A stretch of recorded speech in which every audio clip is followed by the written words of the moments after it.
90 రోజుల కోర్సు పూర్తి చేస్తే చాలు 100% ప్లేస్మెంట్ సపోర్ట్ తో సాఫ్ట్వేర్ జాబ్ మీ సొంతం. వెంటనే కోడ్ జ్ఞాన్ డెస్టినేషన్ ని సంప్రదించండి.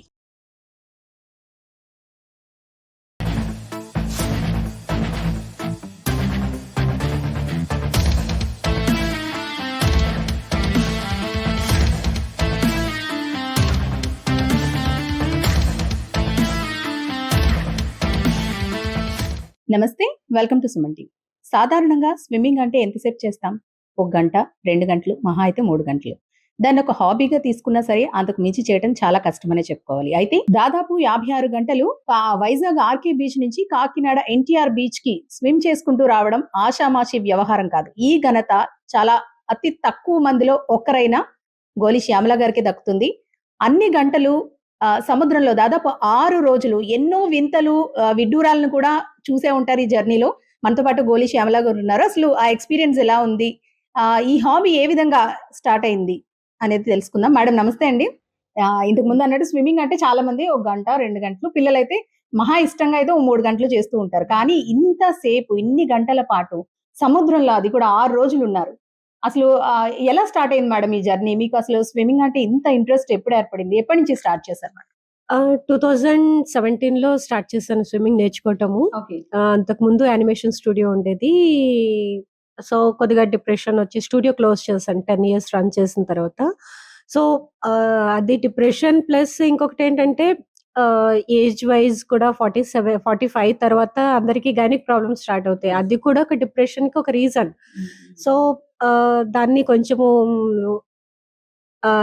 డీప్ వెళ్ళటము డిప్రెషన్‌లోకి, హాస్పిటలైజ్డ్ అయ్యాను. అది ఇంకొక రోజుంటే కోమాలోకి వెళ్ళే స్టేజ్ ఇది. ఎందుకింత నెగ్లెక్ట్ చేసావు అని డాక్టర్ కూడా అనటం జరిగింది. సో, అట్లాంటి టైంలో నేనేనా ఎంత స్ట్రగుల్ అయ్యాను. ఇది 10 ఇయర్స్ రన్ చేయడానికి స్టూడియో. ఇంత ఇదిగా అయిపోవడం అనేది నాకు యాక్సెప్ట్ చేయలేకపోయాను. సో, మైండ్ డైవర్షన్ చాలా ఇంపార్టెంట్ అనిపించింది ఆ స్ట్రెస్ నుంచి బయటపడటానికి. సో, దానికి నేను స్టార్ట్ చేశాను. అది స్విమ్మింగ్ స్టార్ట్ చేయాలని ఒక చిన్న సమ్మర్ క్యాంప్‌లో జాయిన్ అయ్యాను. అప్పటి వరకు కూడా అక్వాఫోబియా ఉంది. అంటే పుట్టి పెరిగిందంతా సామర్లకోట. వాటర్‌కి లోటు లేదు. కానీ ఏ రోజు కూడా కాకినాడ బీచ్ చూడటం కానీ, అదంతా ఒక కలలాగా ఉండేది. కాకినాడ బీచ్ చూడాలి అనేది ఒక కల.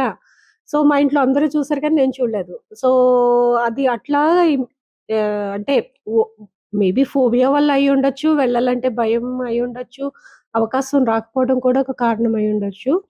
చూడలేకపోయాను. అండ్ దాని తర్వాత నేను నా స్విమ్మింగ్ స్టార్ట్ చేసే టైంకి ఫస్ట్ రోజు నేను పూల్‌లో దిగేటప్పుడు ఎంత షివర్ అయిందో నా బాడీ. ఓకే. ఇంకా గుర్తుంది ఇంకా నాకు. బట్ దాని తర్వాత అసలు చాలా ఇష్టంగా ఇష్టపడటం స్టార్ట్ చేశాను వాటర్‌ని. మేడం మామూలుగా అయితే చిన్నప్పటి నుంచి స్విమ్మింగ్ నేర్చుకుంటున్న వాళ్ళు కూడా చేయలేని సాహసం. సాగరంలో సాహసయాత్ర అనే చెప్పుకోవాలి ఇన్ని గంటల పాటు. చాలా వింతలు, విడ్డూరాలు చూసే ఉంటారు మీరు. అంటే 5, 10 వయస్సులో నిజంగా మీరొక యూత్‌కి ఇన్‌స్పిరేషన్ అనే చెప్పుకోవాలి. ఈ కాలంలో ప్రతి ఒక్కరు కూడా పిల్లల నుంచి పెద్దవాళ్ళ వరకు అరిచేతిలో ప్రపంచం కనిపిస్తుంది. మొబైల్‌ని పట్టుకొని మొబైల్ గేమ్స్ ఆడుకుంటూ ఫిజికల్ ఫిట్‌నెస్ అనేది మనకి ఈ మధ్య కాలంలో అయితే ఎక్కడ చూడం గూడాని. అలాంటి వాళ్ళకి మీరు ఇన్‌స్పిరేషన్. అయితే ఇన్ని గంటల జర్నీలో మీరెలాంటి వింతలు చూసారు సముద్రంలో? 28ని మేము ఆర్‌కే బీచ్‌లో స్టార్ట్ చేసాము. స్టార్ట్ చేసినప్పుడు ఎంపీ భరత్ గారు ఫ్లాగ్ ఆఫ్ చేశారు. ఈ ఈ సిట్యుయేషన్ మేమైతే 9:00కి పెట్టుకున్నాం ముహూర్తము. కానీ మేము బుక్ చేసుకున్న బోట్స్ టైంకి రాకపోవడం వల్ల ఇంకొక చిన్న బోట్ బుక్ చేసుకొని, చిన్న బోట్ నైట్‌కి నైట్ ప్లాన్ బి అంటారు కదా! ఓకే. ఆ టైం అట్లాగా ప్లాన్ బి మేము అప్పటికప్పుడు డిజైన్ చేసుకొని చిన్న బోట్ తీసుకొని, ఎందుకంటే అప్పటికే 2 టైమ్స్ మేము పోస్ట్‌పోన్ చేసాం డేట్స్. కంటిన్యూయస్‌గా సైక్లోన్స్ రావటం వల్ల. సో, దీన్ని ఇంకా వెదర్ బావుంది. ఇంక మిస్ అవ్వద్దు అన్నట్టు టైం కూడా చాలా ఇంపార్టెంట్. నాకు తెలుసు టైం వాల్యూ. ఎందుకంటే సముద్రంలో నెక్స్ట్ మినిట్ ఎట్లా ఉంటదనేది తెలీదు. దాని గురించి ప్రతి క్షణం ఫాస్ట్‌గా వెళ్ళటానికే ట్రై చేస్తాము. సో, అందుకని ఇంకా స్టార్ట్ చేసేద్దామని చెప్పి ఆ రోజు 9కి అనుకున్న ప్రోగ్రామ్ 10:30, 11కి మేము స్టార్ట్ చేయడం 11కి స్టార్ట్ చేసాం ఎగ్జాక్ట్‌గాని. స్టార్ట్ చేసి చిన్న బోట్‌తోనే మేము వెళ్ళిపోయాము. సో, ఒక 2, 3 అవర్స్ తర్వాత జెల్లీ ఫిష్‌లు కొట్టడం స్టార్ట్ చేసింది. అబ్బా! చాలా పెయిన్‌ఫుల్ అనమాట. కాకపోతే లక్కీగా అంత డేంజరస్ జెల్లీ ఫిషెస్ కాదవి. కొంచెము 1, 2 అవర్స్ కొద్దిగా ఇరిటేషన్, మంట ఉండే జెల్లీ ఫిష్‌లవి. సో, స్ట్రగుల్ అవుతున్నా గానీ చాలా ఆల్‌మోస్ట్ 28 కిలోమీటర్స్ చేశాను ఆ రోజు ఫస్ట్ ఓకే. డే అయితే. ఆహ్, నెక్స్ట్ నెక్స్ట్ డే అయితే మాకు కొంచెం వెదర్ అనుకూలించలేదు. అంటే ఆ ఏరియా అలాంటిది. ఆహ్, అది ఆహ్, కంప్లీట్‌గా రఫ్ ఉంది ఆ హ్మ్. రోజంతా. ప్లస్ టీమ్ కూడా మాకు కూడా ఏంటంటే వామిటింగ్స్, మోషన్స్ ఈ ఓషన్‌లో ఏంటంటే సీ సిక్‌నెస్ అనేది ఉంటుంది. నా ప్లాన్ ఏంటంటే ఆర్‌కే బీచ్‌లో విశాఖపట్నం నుంచి స్టార్ట్ చేసి ల్యాండ్ నుంచి స్టార్ట్ చేసిన జర్నీ మళ్ళీ కాకినాడ ఎన్టీఆర్ బీచ్‌లోనే ల్యాండ్ టచ్ చేయాలనేది నా ప్లాన్. ఓకే. సో, దాని గురించి మేము ఎట్టి పరిస్థితిలోనూ ల్యాండ్ టచ్ చేసే ఆలోచనలోనే లేము. కంప్లీట్ బోట్‌లోనే ఉండాలి. సో, బోట్స్‌లోనే ఆహ్, టాయిలెట్ ఉంది అండ్ బెడ్స్ ఉన్నాయి. సో, అట్లాంటివి బోట్స్ తీసుకున్నాము. కానీ సీ సిక్‌నెస్‌ని ఎవ్వరు తప్పించలేరు. అది అందరము ఆహ్, complete night plus first day night అయితే ఎవ్వరికీ నిద్ర పట్టలేదు. ఎవ్రీ 2 అవర్స్‌కి లెగుస్తూనే ఉన్నాము. ఓకే. అంటే ఊగుతా ఉంటాయి బోట్స్ అవును. అన్నీ కూడా. సో, అది కంఫర్ట్‌గా అనిపియలేదు. మోషన్స్ కడుపు తిప్పటము ఇదంతా చాలా ఇబ్బంది పడ్డాం. సో, స్టాఫ్ అందరికి ఇంక నెక్స్ట్ డేకి కొంచెం సిక్ అయిపోయారు బాగా. మేము కూడా ఇంకా ముందు రోజు ప్రాపర్ లేదు. ప్లస్ ఆ ముందు రోజు కూడా స్టార్టింగ్ డే కూడా నైట్ అంతా మాకు టెన్షన్స్ బోట్ అవును. రాలేదు. ఇది మిస్ అవ్వకూడదు అన్న ఉద్దేశంతో మాకు కూడా సరిగ్గా నిద్ర పట్టలేదు. అది ఇది అన్నీ కలిపి కొంచెము ఇబ్బంది అనిపించింది. కంఫర్ట్ అనిపియలేదు సెకండ్ డే. 4 అవర్స్ మాత్రం చేశానంతే. తర్వాత బోటెక్కి మొత్తం ఎవరైతే ఫస్ట్ చేసిన పని ఎవరైతే సిక్ అయ్యారో వాళ్ళందరినీ ఏరి ఒడ్డుకి పంపించటము. Ambulance okay. రెడ్ క్రాస్ వాళ్ళు అంబులెన్స్ ప్రొవైడ్ చేశారు. మా హస్బెండ్ ప్యారలర్‌గా రోడ్‌వేలో హ్మ్. అంబులెన్స్‌తో పాటు మా కార్‌లో ఆయన ఫాలో అవ్వటం స్టార్ట్ చేశారనమాట. సో, నియర్ బీచ్ కంఫర్ట్ ఉండే బీచ్ చెప్తే మేము ఒక చిన్న బోట్ మేము ఏదైతే జర్నీ స్టార్ట్ చేసామో హ్మ్. ఆ బోట్‌లో పంపించేవాళ్ళము వీళ్ళని. ఓకే. సో, మాకేమన్నా కావాల్సొచ్చినా కూడా అక్కడి నుంచి మళ్ళీ రీప్లేస్ వాళ్ళు పంపించటము, దాని నుంచి మేము తీసుకోవటం జరిగేదనమాట. అట్లాగా మేనేజ్ చేసాం. ఒక 2, 3 డేస్ స్ట్రగుల్ అయ్యాము. ఓకే. తర్వాత థర్డ్ డే నుంచి మళ్ళీ ఫేవరబుల్‌గా ఉంది. ఓకే. సో, ఆహ్, ఇక్కడ ఏంటంటే చాలా టర్టిల్స్ చూసామనమాట. అసలు ఓకే. పెద్ద పెద్ద తాబేళ్ళు అసలు ఎంత బాగున్నాయో అంటే, ఈ ఎటు చూసినా తాబేళ్ళు కనపడుతా ఉన్నాయి. చిన్న చిన్న తాబేళ్ళంటే అంటే ఈ ఫీడింగ్ కోసం ఇలా అవును. నిలబడతాం కదా! నిలబడినప్పుడు కింద చూస్తే తాబేళ్ళు నన్ను ఫాలో అవుతూ ఉండేవి. ఓకే. ఒకటైతే అప్పికొండ నుంచి రాంబెల్లి వరకు కూడా ఒక తాబేలు వెనక వెనక నన్ను తోస్తా ఉండేది. నాకు అర్థమవుతోంది. అంటే ఇది ఫాలో అవుతుంది అని అనిపించింది. తర్వాత నా పక్కన ఇట్లాగా స్ట్రోక్ తీసుకునేటప్పుడు నా ఫింగర్స్‌లో దాని ఓకే. లెగ్ చిక్కుకునేసరికి నేను చాలా అంటే ఒక రకంగా చాలా హ్యాపీ అనమాట. నన్ను నా పక్కనే స్విమ్ చేస్తుంది. నార్మల్‌గా ఏంటంటే యానిమల్స్‌కి క్యూరియాసిటీ ఉంటుంది. హ్మ్. ఈ హ్మ్. వీటిలో ఈ ఓషన్స్‌లో. హ్మ్. అవేంటంటే కొత్తగా మనం కనిపించేసరికి వీళ్ళెవరు అని అవును. అవి ఫీల్ అవుతాయన్నమాట. అమ్మా! లేకపోతే ఆ!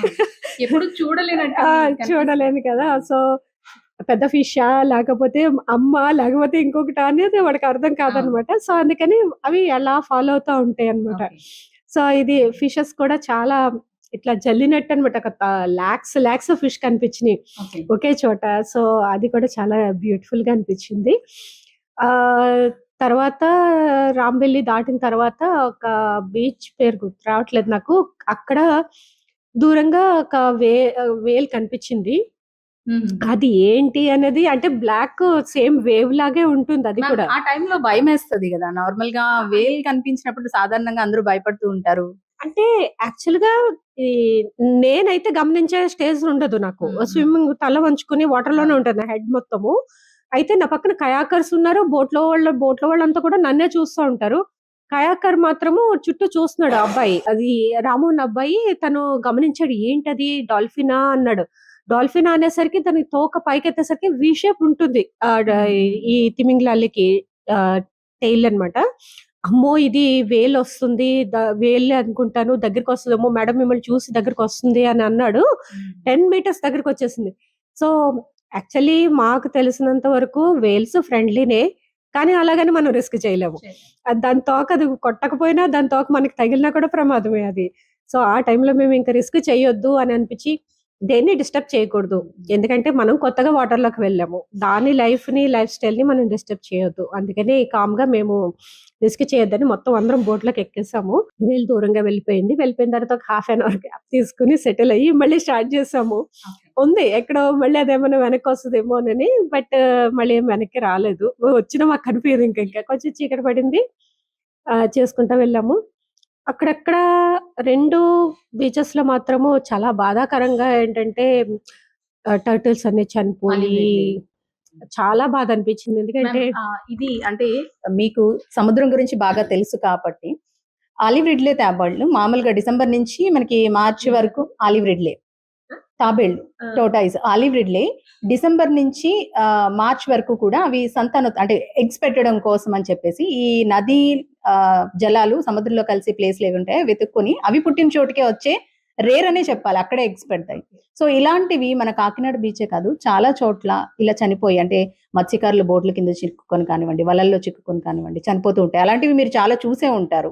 సో మీరు లాస్ట్ టైం మాట్లాడినప్పుడు కూడా ఈ తాబేళ్లు అన్ని చనిపోయినవి కూడా మీరు చూసారు, దాని గురించి చెప్పారు కూడా. సో అసలు ఆ తాబేళ్ల రక్షణ కోసం ఏం చేయాలంటారు? అది యాక్చువల్‌గా న్యాచురల్‌గా చనిపోయినట్టు అనిపియలేదు. సో నార్మల్‌గా ఇక్కడ మనకొచ్చేసి ఇక్కడ అధికారులు చెప్పేది ఏంటంటే ఈ కేవలం ఈ వలల్లో చిక్కుకుని ఇంజ్యూర్ అయ్యి లేదంటే బోట్ల కింద ఫ్యాన్స్ తగిలి ఇంజ్యూర్ అయ్యి చనిపోతున్నాయి అంటున్నారు. మీకు చూస్తే అలా అనిపించిందా? లేదండి. అట్లాంటి గాయాలైతే ఏమి కనిపియలేదు. ఎందుకంటే ఫ్రెష్ గానే ఉన్నాయి. 100% ఏది కూడా రీజన్ చెప్పలేము. కాకపోతే ఇప్పుడు మా నాలెడ్జ్ వేరే ఉంటుంది. మత్స్యకారుల నాలెడ్జ్ వేరే ఉంటుంది. అధికారుల నాలెడ్జ్ వేరే ఉంటుంది. సైంటిస్టుల నాలెడ్జ్ వేరే ఉంటుంది. సో దాని మీద డీప్‌గా ఎందుకు చనిపోతున్నాయి అనేది వాళ్ళు రీసెర్చ్ చేయాల్సి ఉంటుంది. మేబీ 1, 2 వలల్లో చిక్కుకొని చనిపోవచ్చు. నార్మల్‌గా ఫ్యాన్స్ కింద చిక్కుకునేంత ఉంటుందని నేను అనుకోను. ఎందుకంటే వాటికి ఫ్యాన్ అనేది చాలా వైబ్రేషన్ వస్తుంది. అంటే ప్రెషర్ ఉంటుంది, వాటర్ ప్రెషర్. సో ఫస్ట్ ఏ చిన్న ప్రెషర్ ఉన్నా ఇవి తల లోపల పెట్టి మొత్తం బాడీ అంతా లోపలికి వెళ్ళిపోయి షెల్‌లోకి వెళ్ళిపోతాయి. సో ఫ్యాన్స్ వల్ల చనిపోవటం అనేది నాకెక్కడ కనిపియలేదు. పీస్ అయిపోతాయి కదా ఒకవేళ అట్లా అనుకుంటే. అట్లా నేను ఎక్కడ చూడలేదు. జస్ట్ ఫ్రెష్‌గా బాడీ అట్లనే ఉన్నది. తలంతా వేలాడిపోయి తెల్లగా అయిపోయి ఇట్లా కనిపించేది. ఏ ఏరియాలో ఎక్కువ చూసారు ఇలాంటివి? అది నాకు బీచ్ నేమ్స్ గుర్తు రావట్లేదు. సో 2 బీచెస్ అయితే మేము రాంబిల్లికి దగ్గరలో ఉన్న ఒక బీచ్ ఒకటి. తర్వాత పేర్లు గుర్తు రావట్లేదు. మేము నోట్ చేసుకున్నాము. సో ఆ 2 బీచెస్‌లో మాత్రము చాలా చాలా బాధ అనిపించింది. ప్లస్ ఇంకొకటి ఏంటంటే అవి చాలా దూరంగా ఉండగానే విపరీతమైన స్మెల్ వస్తుంది. సో అందులో కూడా స్విమ్ చేయటం అనేది కొంచెం ఇబ్బంది పడ్డాను. చాలా ఇబ్బంది పడ్డాను. కొంచెం కూడా కాదు, చాలా ఇబ్బంది పడ్డాను. సో దాని గురించి పర్టిక్యులర్‌గా దీని మీద కొంచెం ప్రభుత్వం దృష్టి పెడితే బాగుంటుంది. ఎందుకంటే ఈ లాస్ట్ ఇయర్ ఫిబ్రవరిలో ఒక రకమైన పింక్ కలర్ జెల్లీ ఫిష్‌లు వచ్చినాయి. ఆ జెల్లీ ఫిష్‌లు చాలా ప్రమాదకరము. ఈ ఫస్ట్ టైము మన బే ఆఫ్ బెంగాల్‌లో మన కోస్టల్ ఏరియాలో గమనించారు సైంటిస్టులు. సో దాని గురించి ఆర్టికల్ కూడా పబ్లిష్ అయింది. సో అది చదివినప్పుడు మేము దాని గురించి అవి ఏమైనా ఉండొచ్చు అన్న ఉద్దేశంతోనే మేము మెడిసిన్స్ కూడా క్యారీ చేసాము. అది కొంచెము పాయిజనస్ జెల్లీ ఫిషెస్ అనేది. అలాంటి వాటిని కూడా టార్టాయిస్ తింటుంది. సో ఇవి జెల్లీ ఫిష్‌లను తినే. సో ఇలాంటివి మనకి హెల్ప్‌ఫుల్లే కదా. సో టూరిజం డెవలప్ అవ్వాలన్నా పిల్లలు 10 మంది అక్కడ అంటే సముద్రపు ఒడ్డు నీట్‌గా ఉండాలి అన్నా కూడా మనకి టార్టాయిస్‌లు హెల్ప్ చేస్తది. వాటర్‌ని ప్యూరిఫై చేయడమే కాదు, అందులో ఉండే మీరన్నట్టు ఆ జెల్లీ ఫిష్‌లు కానివ్వండి, నీటికాయలు డేంజరస్ ఇవన్నీ తింటూ కూడా మత్స్య సంపదను కాపాడడానికి కీ రోల్ ప్లే చేస్తాయనే చెప్పుకోవాలి ఈ తాబేళ్లు అనేవి. సో చాలా వరకు మృత్యువాత అయితే పడుతూ ఉన్నాయి. ఇది అంటే చూడటానికి చాలా బాగుంటది. అది అలా తేలుతూ వెళ్తుంటే మనకి కూడా అదొక అంటే చాలా చోట్ల కొన్ని అంటే బర్డ్స్ కనిపిస్తాయి. అంటే నేను అదర్ కంట్రీస్ కూడా వెళ్ళి చేశాను స్విమ్స్. సో అట్లాంటప్పుడు పెంగ్విన్స్ అని లేకపోతే ఇంకా డాల్ఫిన్స్ అని ఇట్లా ఉంది. మనకి రేర్ గా డాల్ఫిన్స్ వస్తాయి. లాంగ్ బ్యాక్ వచ్చినాయి అంట. అది సీజనల్. కానీ మనకి ఎప్పుడూ రెగ్యులర్ గా ఉండేవి తాబేళ్లు. వీటిని నిజంగానే కాపాడుకోగలిగితే గనక ఒక మంచి అంటే రీసెర్చ్ చేయడానికి కూడా అదర్ కంట్రీస్ నుంచి రావచ్చు. ఇట్లాంటి మనము ప్రొవైడ్ చేయగలిగితే గనక గవర్నమెంట్ నిజంగానే అదర్ కంట్రీస్ నుంచి ఫోకస్ చేయొచ్చు. మ్యామ్ ఫైనల్ గా ఒకటి చెప్పండి. 5 వయసులో మీరు సాధించిన ఘనత యూత్ ఎవరు కూడా సాధించలేరనే చెప్పాలి. యూత్ కి మీరు ఇచ్చే సలహా ఏంటి? ఎందుకంటే మీరు చిన్నప్పటి నుంచి కూడా ఇదొక హాబీగా అయితే స్విమ్మింగ్ ని తీసుకోలేదు. మీరన్నట్టు 45+ లోనే మీరు స్టార్ట్ చేశారు. అతి కొద్ది కాలంలోనే ఇంత ఘనతను సాధించారు. సో యూత్ కి ఏం చెప్తారు? యాక్చువల్‌గా నేను యూత్‌కి ఒక మాట చెప్పాలనుకుంటున్నాను. ఏంటంటే ప్రతి దానికి జీవితం మీద ఆశ కోల్పోవద్దు. ఆహ్, నార్మల్‌గా ఇందులో పేరెంట్స్‌ది కూడా ఒక రోల్ ఉందని చెప్పాలి. ఎందుకంటే నా చిన్నప్పుడైతే స్కూల్‌కి వెళ్ళను అంటే మొట్టికాయలు వేసి పంపించేవారు. స్కూల్‌లో కూడా చదవకపోయినా స్కూల్‌లో మొట్టికాయలు వేసేవారు.